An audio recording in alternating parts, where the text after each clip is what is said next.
Riley Corcoran back here with Coach Austin Love. The team wins 2-1 last night, making it interesting in the 9th inning, but there were a lot of bright spots, and again, the pitching was at the forefront, Coach, and Julio Valdez picks up his first collegiate win because he did not pick up a win at Alabama State this year. Let's talk about his performance first. I thought he was very impressive with his control because that's something that he struggled with his first couple of starts. You know, I think his start last night pretty much resembled his start at High Point Thomasville. Right. You know, and in his first couple starts, he had a little bit of command issues at Fayetteville. You know, there's some discrepancy there. You know what I'm talking about. So, but you know, he controlled all 3 pitches, was able to keep hitters off balance, and you know, attack the strike zone and pretty much do the same thing he did last week, against the High Toms. And believe it or not, that's the first home start for Julio Valdez. So I think all the pitchers like to pitch at historic Fleming Stadium. How about that 9th inning? John Fitzsimmons makes it interesting. We were joking about it a little bit earlier. Maybe he just likes having the bases loaded all the time, it seems like. He came with the bases loaded, struck out the side, High Point Thomasville. Last night, the bases are loaded. Ends up striking out the side, but how nervous were you in the dugout? The coaching staff, we joke that none of our wins are easy. No. I think we've had one easy win a couple weeks ago. Even went back to like the first week of the season, the game against Edenton where we were up big. That wasn't an easy win with the 9th inning.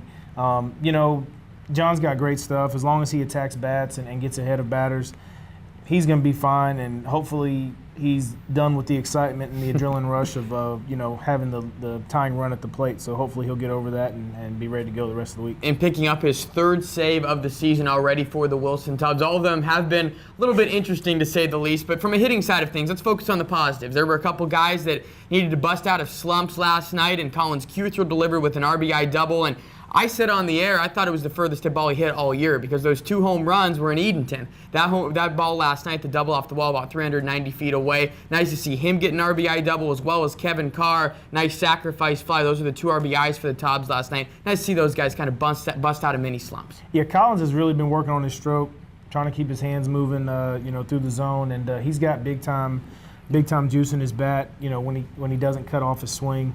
You know, very glad to see him get a much-needed double. He took a lot of good swings last night, just fouled off some pitches. And Kevin coming off the DL last week, tried to slowly work him back in. He's been working really hard on his swing. Actually, you know, the play that he got the RBI on, he did a good job. That was actually hit and run.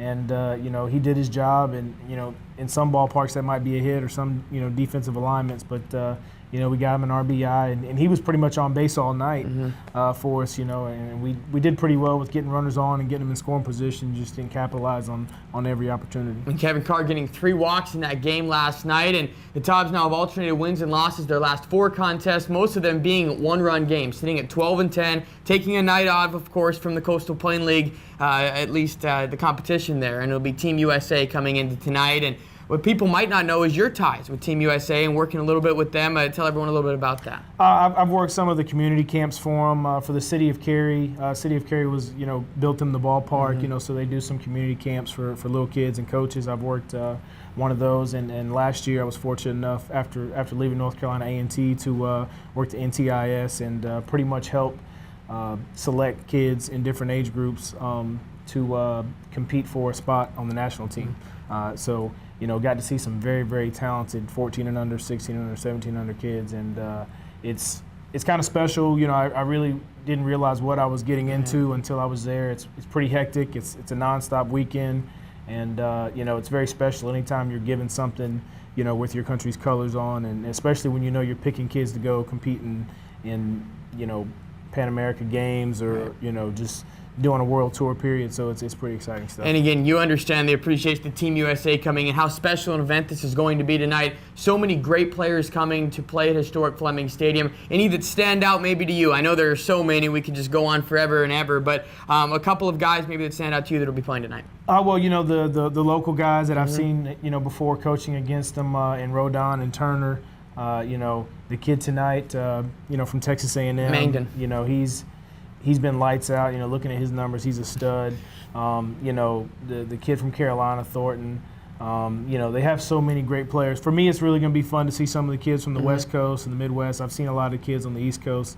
Just seeing some of those other young men, you know, just trying not to be in all of them and go out there and compete. You know, you're looking at a lot of future major leaguers. So, you know, it's just But our guys are going to do well too. We're pretty tough, and we're confident we're going to give them a run for their money. Team USA well represented, as you could probably expect. Guys from Cal Poly, UC Irvine, Arizona State, Cal State Fullerton, to name a few. The team's approach tonight, because you can go twofold with this. Of course, they're probably going to be a little nervous, but at the same time, nothing to lose. I mean, not expected, I guess, to beat USA or whatever the first off. But what's the team's approach going into tonight? Just like any other night, you know, win every inning, get ahead, and be aggressive and attack the batters, attack the ball, attack the fastball, and be aggressive on defense. So we're going to treat it like an everyday game. We are going to try to give everybody some experience in the game, to make it fun, but we're going to definitely try to win the ball game. And again, Matt Bournes will be on the mound. It's interesting to see how teams approach this game as an exhibition contest or not. And some teams so far have thrown their ace. Some have decided not to. It just worked out in the rotation where Matt Bournes was going for the Tobs tonight. It was his turn in the rotation. He has put up pretty good numbers, leading the team in innings pitched, and he was lights out against Asheboro. We expect from Matt Bournes tonight, try and just keep him calm too, because it really doesn't matter 1 through 9. He'll be facing a stud at the plate. Yeah, I think Matt, he's usually pretty calm. You never really see him get too excited or anything. He did show a little bit of emotion last week in Asheboro. After a mound visit, he really came back and fired some balls in there to get a couple strikeouts late in the game. But he's going to do his thing. I don't think he's going to be in awe of the batters. It's just another opportunity for him to showcase his ability and let people know he deserves to be here as well. Certainly getting to showcase his ability on the biggest stage. A 6'8" right-hander from Eastern Illinois gets the start against Team USA tonight. We'll take a timeout and talk with Ridge Gonsolin coming up next. This is Tobs Talk on Green Light.